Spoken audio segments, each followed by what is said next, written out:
Баршаға сәлем, менің YouTube арнама қош келіпсіз. Бүгін мен сіздерге ешқандай сливкисіз, таразысыз, миксерсіз, творожный сыр қоспайтын керемет дәмді торттың жасалу жолын көрсететін боламын. Міндетті түрде жасап көріңіздер. Алдымен ыдысымызға жұмыртқаны жарып, үстіне шекерді салып, кішкене араластырып жібереміз. Венчикпен немесе қарапайым вилкамен араластырсаңыз да болады. Үстінен ақ майды, яғни растительный масланы құйып та кішкене тағы араластырып жіберетін боламыз.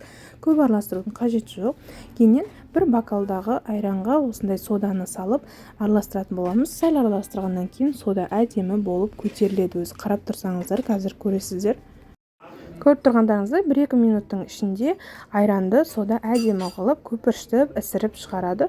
Осы массамызды жаңағыға құямыз да үстін тағы да бір араластырып жіберетін боламыз. Барлық нәрсе бір келке болып бір араласса болды. Миксермен көпіршітудің қажеті жоқ. Кейіннен үстіне бір ыдысымызға бір бокал ұнымызды салып аламыз да үстінен какао саламыз. Какаомен де рахатқа сіздер әртүрлі кез келген қолдансаңыздар болады. Кішкене араластырып жібереміз екеуін бірге. Кейіннен екеуін бірге міндетті түрде електен өткізіп салатын боламыз. Міндетті түрде електен өткізу керек. Сол кезде пышный масса болып шығады, әдем болып. Бұны да жай ғана бір араласқанша, ешқандай комок, түйіршік қалмағанша араластырсаңыздар болды. Миксерлеудің қажеті жоқ. Тестамыз дайын. Арнайы формаға құйып алып, менде 22 сантиметрлік формаға құйып, қызып тұрған печкада 180 градуста 40-45 минут пісіріп алатын боламыз. Піскенін деревянный шпажкамен кексерсеңіздер болады.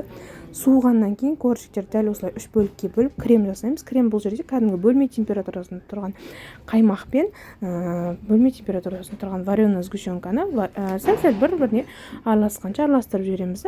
Дәл осылай тортымызды жинап шығамыз. Бетін сәндеу өз еректеріңізде қалағандарыңызбен, мен жанынан қалған крошкасынан осылай сәндеп шықтым. Қыздар, міндетті түрде жасап көріңіздер. Өте дәмді болып шығады. Ең бастысы үйдегі бар заттардан жасалады. Ешқандай басқартудың қажеті жоқ, және де бір ерекшелігі, ешқашан торт жасап көрмеген адамның өзі керемет қылып жасайды.